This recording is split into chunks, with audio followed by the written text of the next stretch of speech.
Hello, viewers out there. You're welcome to Sports Orbit, with you from Leadership TV. My name is Afa Acho, and on today's episode of Sports Orbit, we have a bumper package for you. Lots of football stories in this one today, and we'll begin straight from the FIFA rankings, where the Super Eagles of Nigeria have dropped from 31st to 32nd in the latest FIFA World Ranking released today. The ranking was published on FIFA's official website. In Africa, the Super Eagles are in number 4 behind 2022 World Cup bound Senegal, who are first position, while Morocco are second, and Tunisia make up the third place in Africa.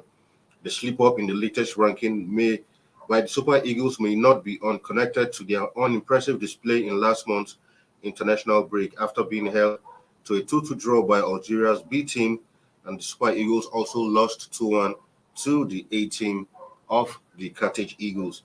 Brazil, who will embark on their bid to win a World Sixth title, remain at top of the rankings. Victories against Ghana, that was a 3-0 victory against Ghana, 5-1 against Tunisia in their two friendlies last week, saw the five-time World Cup winners widen the gap between themselves and their nearest challengers, Belgium, who are in second position, and Netherlands, who are currently 8th in the standings. Argentina are third, and just behind lie the reigning world champions France, who are 5th, followed by the Three Lions of England, who are 5th.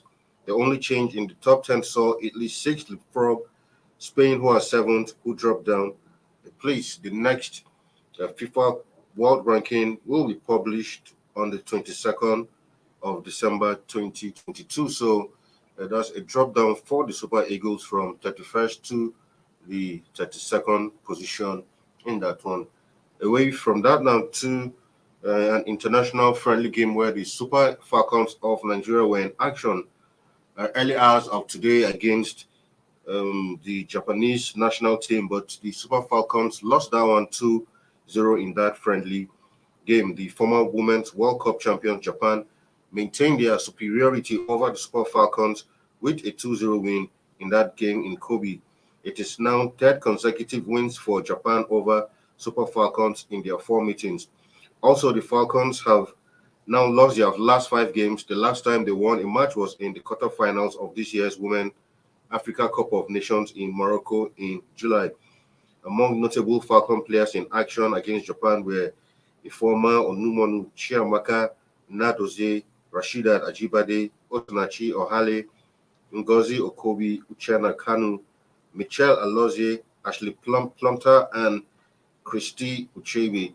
Also in action were former Falconer stars like Flori Sebastian, Esther Deborah Biodun, and Jumoke Alani. After a goalless first half, Japan scored 2 quick goals thanks to a brace from Mina Tanaka. The deadlock, which was broken in the 64th minute after Tanaka brought down a floated set piece with her chest before slotting past Nadozie.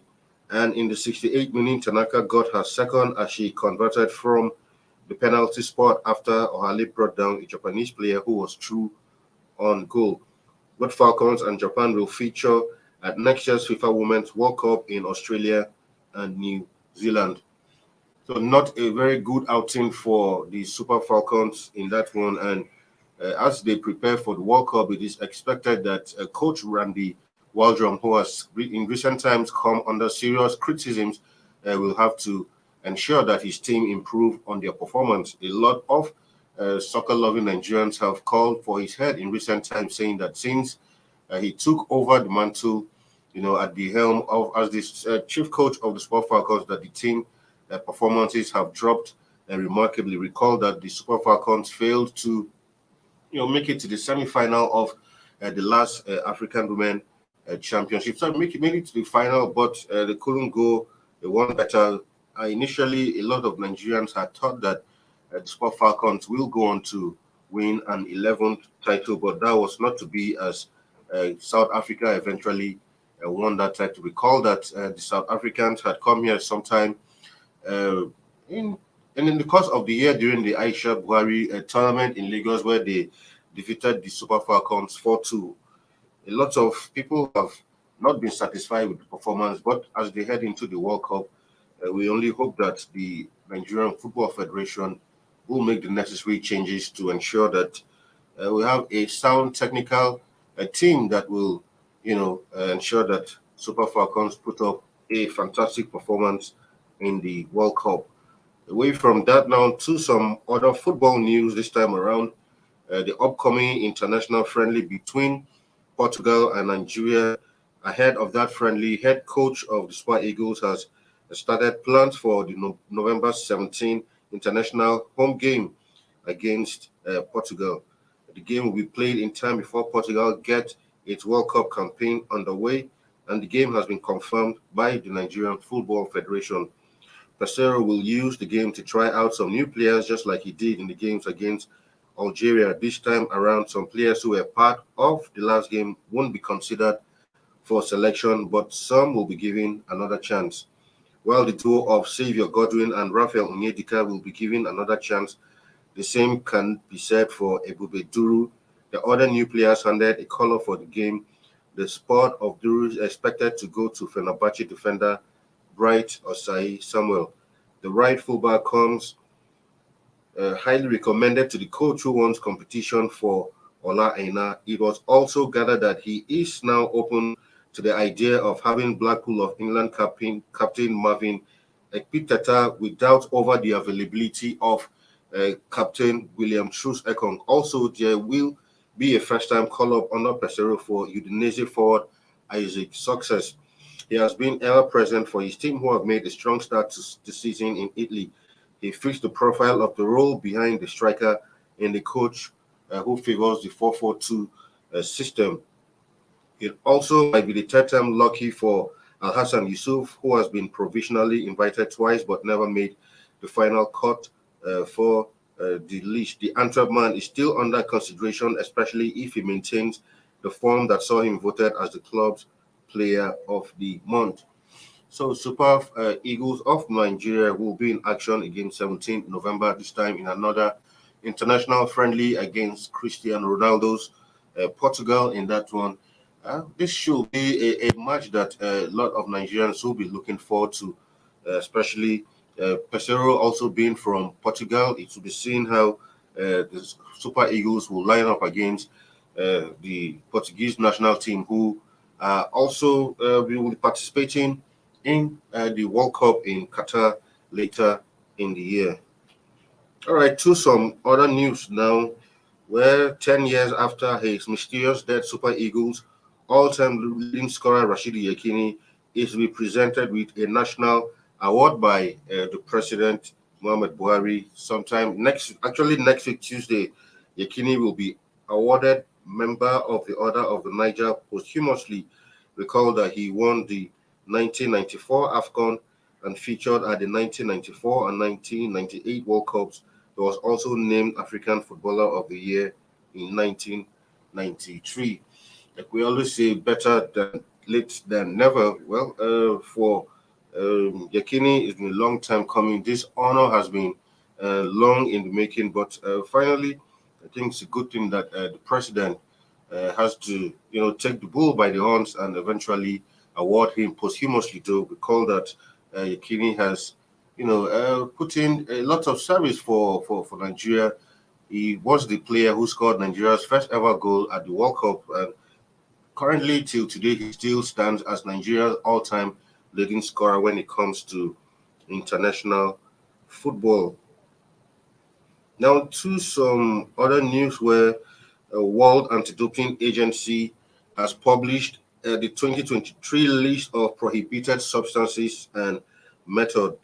According to a release on FIBA Basketball, the 2023 summary of major modifications and explanatory notes as compared to the 2022 list and the 2023 monitoring program, which includes substances that are not on the list but that WADA wishes to monitor in order to detect potential patterns of misuse in sports, have been published. The list is one of the 8 international standards that are mandatory for all signatories of the World Anti-Doping Code. It designates what substances and methods are prohibited both in and out of competition and which substances are banned in particular sports. WADA recommends that athletes, their entourage, and all stakeholders review the list carefully and pay particular attention to the modifications for 2023 to avoid inadvertent use of prohibited substances and methods. All major modifications for 2023 are outlined in the summary and explanatory note. It should be noted that the WADA Executive Committee has endorsed the recommendation by the list of expert advisory group to prohibit the narcotic tramadol in competition effective from January 1st, 2024. Yep. In addition to the document link, WADA has provided or will provide a number of educational resources as part of its code implementation support program, which can be accessed on the agency's anti-doping education and learning platform. So for WADA, list of banned substances have been released. Well, I think this has been released in time, so it won't be an excuse this time around for athletes who, knowingly or unknowingly, in some cases, use substances and later blame it on not being adequately informed. But in this case, WADA has published these substances so athletes can actually go through it and know what substances to take and those not to take, both in competition and out of competition. We'll go on a quick break and when we come back, Sport Orbit continues. Don't go nowhere.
For sponsorship and advert placements, please contact 080-3688-6158. Last Word Leadership Podcast Studio. You have the last word.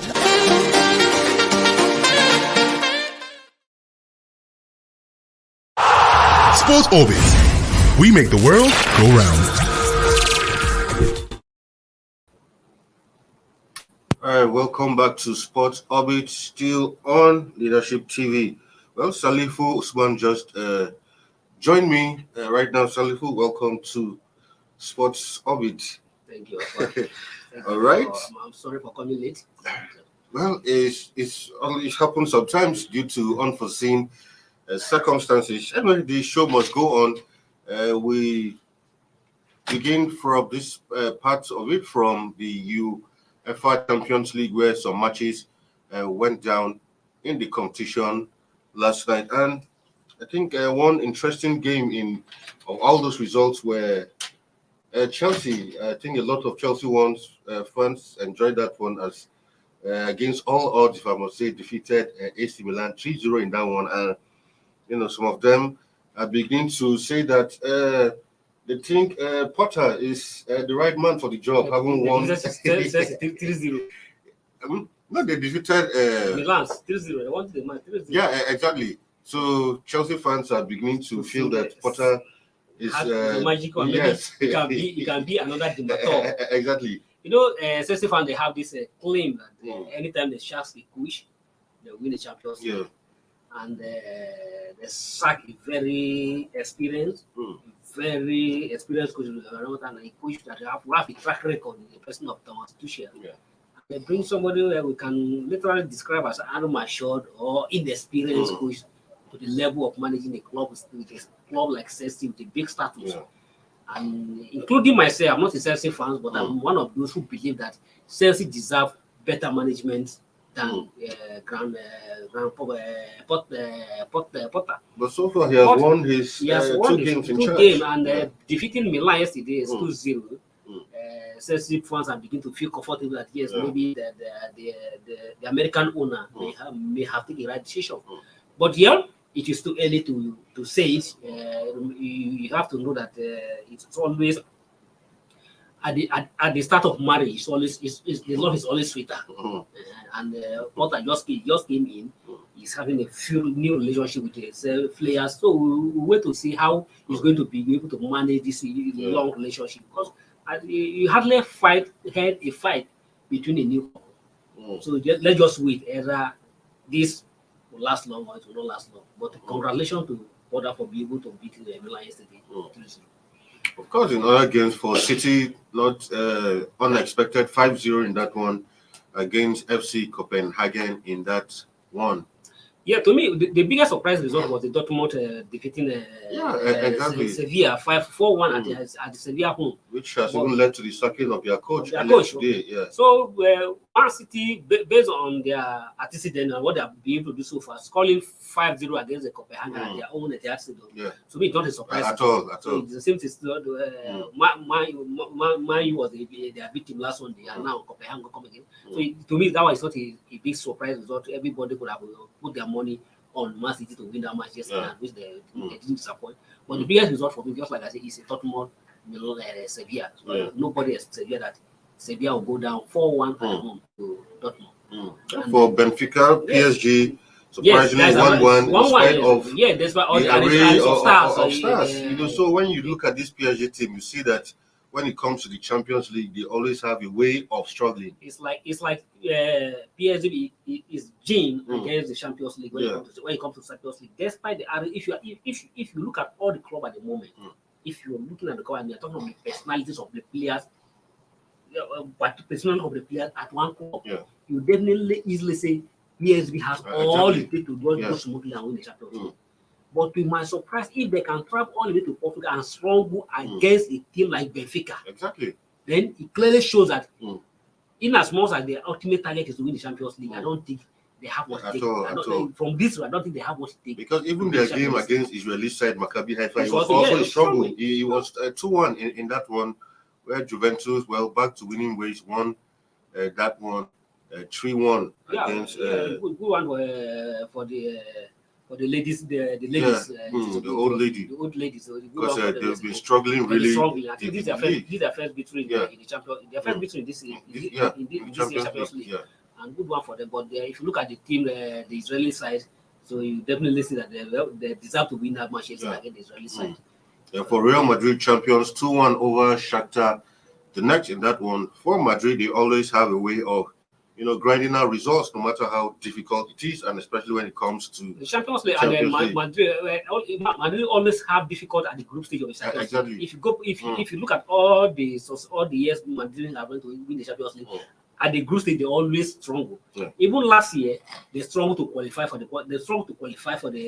knockout stages. I'm proud the knockout stage they were all struggling. But try to just like say, no matter how they always at the end they try to get the result at the end. Once is the ultimate. No matter how you play, what matter at the final whistle, are you on the positive side or on the negative side? And that's what Madrid always try to do. No matter how they play or how they struggle, at the end of the day, this result will go in their favor. And again, the Shakhtar, the Ukrainians who have been devastated by the war wars in Ukraine. So they still went scored 2-1 yesterday. Kudos to them. And then for the German side, again the Celtic also scored 1, winning 1-0. So I think the Champions League this year is looking very attractive, and very soon this is the first round of the 3 matches. So by the time we are going to the second phases of the group stage of the matches, and that's where we now begin to go. Who is likely going to progress with knockout stage, or is not, and who is likely going to back to the Europa League or out of the competition completely. We discussed that it's like Barcelona is like a potential candidate for Europa League. All right. Talking about the Europa League, some matches will go down today, match day 3 in the Europa League, where first off it will be Midtjylland versus Feyenoord, the Dutch side, while Arsenal will be against Bodo Glimt. You see, that's why a lot of teams, top teams, always don't like playing in the Europa League because most of those athletes don't know where they're going. exactly. Sometimes they even pronounce their names. Exactly, because they always come from countries that you travel long miles. Long miles. Exactly. Therefore, Rene, they will be up against Dynamo Cave, while Fenerbahce will be up against AEK Larnaca, while Larnaca will be from Greece. yeah, looks like a Greek team, Fenerbahce of Turkey, while FC Roma Italy will be against Real Betis of Spain. Then for Braga, that's the Portuguese side, will be against Saint Gilois on that one, while Olympiacos will be against Karabakh, Freiburg against Nantes in that one. Yeah, I think more matches. Yeah, of course. For Storm, it will be Storm against Lazio, Sheriff FC against Real Sociedad, while Omonia will be play host to Manchester United, while FC Zurich will be against PSV Eindhoven. For HJK, they will be host to Ludogorets, while Malmo FC will face Union Berlin of Germany. Krenaz Vevda of, I think, Czech Republic, will be against Ferencvaros, while Monaco will against Trabzonspor of Turkey. Yeah. Yeah, fantastic hearing. Mind you likely going to travel the far distance to play relative or low Ammonia side. Well, kudos there. And for Arsenal, also have a difficult, will be play at home and another side, and hope that they'll be able to maintain their winning streak in the Europa League for the two English sides that are still playing that cover the Europa League. Yeah. A lot of these matches, okay, the United match comes up at, that should be 45 p.m. early kickoff. Yeah. Almost 6:45. 6:45 in that one. So, 2 hours time. Yeah, exactly. So, we'll be hoping that United will return to winning ways and get their campaign back. Why is they return to track? They're on the winning one in the Europa League. They only have a difficult result in the Premier League. No, I mean, generally, exactly. When you're on a winning run and you suffer heavy defeat like what you suffer against Istanbul. Yeah. Quickly, before we leave, there was a topic here. WADA has released a new set of, what substances that have been banned from 2023. Like I said it's good that WADA are releasing this so athletes won't have the excuse of not knowing, because they've advised athletes, and they've also said that they are going to release some educational materials to all athletes, so athletes will know substances that have been prohibited from 2023. Yeah, it is a good one that the WADA has come out release, and it is WADA normally do this. Exactly. So it's just like sometimes athletes trying to play ignorance when they are being caught into the means.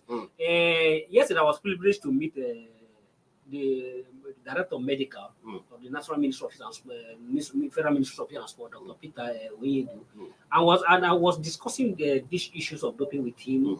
And trying to accuse him, trying to tell that it's like I feel that they are not doing much to educate Nigerians as far as comparing to doping. And Dr. Oyedo disagree with me totally that there's no any athlete. According to him, is it periodically? Yeah. According to him, periodically on weekly basis. Let me quote him that they have a platform where all the state medical director of sport are on the same platform, and they discuss periodically on all issues that subscribe. And there's no any athlete. According to me, there's no any athlete that will tell us that he's not aware of what is prohibited, both food and drink, either drinks or food or drugs that are supposed to take. But so athletes doesn't mean that athlete when the athlete come out to say I don't see. Athlete, first and foremost, just like they were, if you remember on a leadership Twitter space, one of the doctor told us, athlete is responsible for whatever they can take responsibility of full what to take. And at the same time, just like you give doctor advice you not to go here, and whatever you take and go against, you should be blaming yourself, not the doctor. Because if this is your sport and this is what you should know the basic rule and regulation that guide that sport. So I think sometimes when athletes are complaining that it's just as say when they are being fought, they're trying to complain and this. So according to Dr. Peter Oyeru, every athlete is aware and they say there's more. I want to say there's more than information. And Exactly. theoretically review those as what has been reviewed. This is how they keep on educating Nigerians after telling athletes what to do and what not to do, what they eat, what and what not to eat. But unfortunately, sometimes when they go and the law is not cut up with them, they try to see what they do. But it's just like I said, it's good that water has released it. So if you are not aware of, you are not aware of anything. Please, as far as you're an athlete, all you need to do is download all those things and go through it. If there's any item on the list that you don't understand, ask questions. Exactly. Ask questions and let the guide you. All right. So that's that. So with that, draw the curtain on today's episode of Sports Orbit. Tomorrow we'll be here once again to give you a Friday weekend edition of the program. Salifu, thank you for joining me on the second part of the show. Thank you very much. All right, until we come your way tomorrow again, stay safe out there. My name is Alpha Acho, and it's bye for now. Thank you for watching. For sponsorship and advert placements, please contact 080-3688-6158. Last Word Leadership Podcast Studio. You have the last word.